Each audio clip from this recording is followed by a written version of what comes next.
નમસ્કાર મિત્રો, સ્વાગત છે તમારું અમારી YouTube ચેનલ અંદર। મિત્રો, આજના વિડીયોમાં વાત કરવાના છે રેશન કાર્ડમાંથી નામ કમી કેવી રીતે કરવું। જ્યાં મિત્રો બે પદ્ધતિથી આપણે આજના વિડીયોમાં જોવાના છે કે ઓનલાઈન પદ્ધતિથી કેવી રીતે નામ કમી કરવું તેમજ ઓફલાઈન પદ્ધતિથી કેવી રીતે અને ક્યાંથી નામ કમી કરવાનું રહેશે।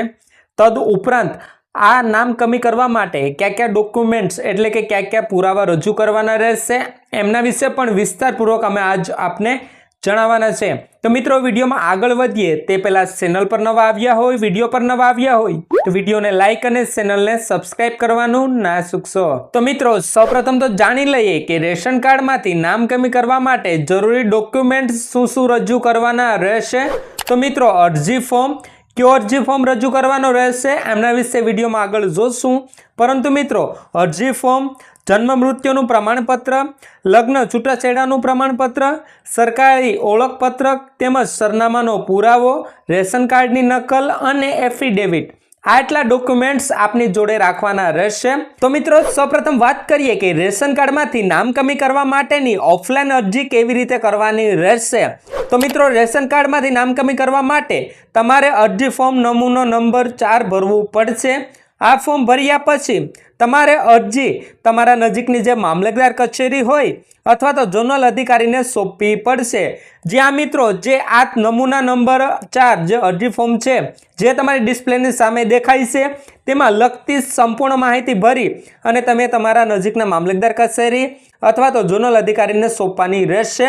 ત્યારબાદ મિત્રો, જરૂરી ચકાસણી કર્યા પછી નામ રેશન કાર્ડ કૂપનમાંથી કમી કરવામાં આવશે। તો મિત્રો, આ ઓફલાઈન પદ્ધતિ રહેલી છે। હવે તેમના પછી મિત્રો ઓનલાઈન પદ્ધતિની વાત કરીએ કે ઓનલાઈન પદ્ધતિ કઈ પ્રકારની રહેશે। તો મિત્રો, રેશન કાર્ડમાંથી નામ કમી કરવા માટેની ઓનલાઈન પદ્ધતિ શું રહેલી છે। તો મિત્રો, સૌપ્રથમ તો આપના ક્રોમ બ્રાઉઝરની અંદર ડિજિટલ ગુજરાત પોર્ટલની વેબસાઇટ ઓપન કરવાની રહેશે, જેમનું નામ છે www.digitalgujarat.gov.in।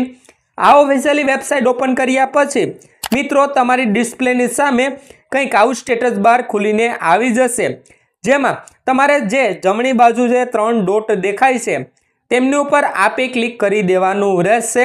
એમની ઉપર ક્લિક કરશો એટલે કે સર્વિસ લખેલું હશે એમની ઉપર આપે ક્લિક કરી દેવાનું રહેશે।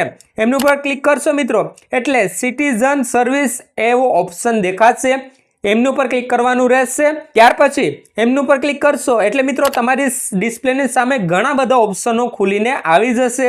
તેમાંથી તમારે રેશન કાર્ડમાંથી નામ કાઢી નાખવું એ ઓપ્શન ઉપર તમારે ક્લિક કરવાનું રહેશે। એ ઓપ્શન ઉપર ક્લિક કરશો એટલે સિલેક્ટ કર્યા પછી કન્ટિન્યુ ટુ સર્વિસ પર ક્લિક કરવાનું રહેશે। અરજી નંબર જનરેટ કરવાનો રહેશે અને કન્ટિન્યુ પર ક્લિક કરી દેવાનું રહેશે। ત્યાર પછી મિત્રો માહિતી ભરી અને આધાર કાર્ડ વેરીફાઈ કરવાનો રહેશે। ફોર્મ સબમિટ કરવાનું રહેશે તેમના પછી અને પ્રિન્ટ સાથે મામલતદાર કચેરીએ જવાનું રહેશે। તો મિત્રો, આ એક સરળ રીત રહેલી છે કે જો ઓનલાઈન મેથડ તો તમે તમારા ઘરે બેઠા પણ તમારા પીસી અથવા તો જે સ્માર્ટફોન હોય તેમના માધ્યમથી પણ તમે તમારા ઘરના કોઈ પણ સભ્યોના એક્સપાયર થઈ ગયા હોય અથવા તો મેરેજ થઈ ગયા હોય અને તેમનું નામ કમી કરાવવા ઈચ્છતા હોય તો તમારે તમારા તાલુકાના ધક્કા ખાયા વગર તમે તમારા ઘરે બેઠા જ ઓનલાઈન એપ્લાય કરી શકશો। તો મિત્રો, બસ આ જ હતી રેશન કાર્ડમાંથી નામ કમી કરાવવાની પદ્ધતિ કે જે માધ્યમથી તમે સરળતાથી નામ કમી કરાવી શકો છો।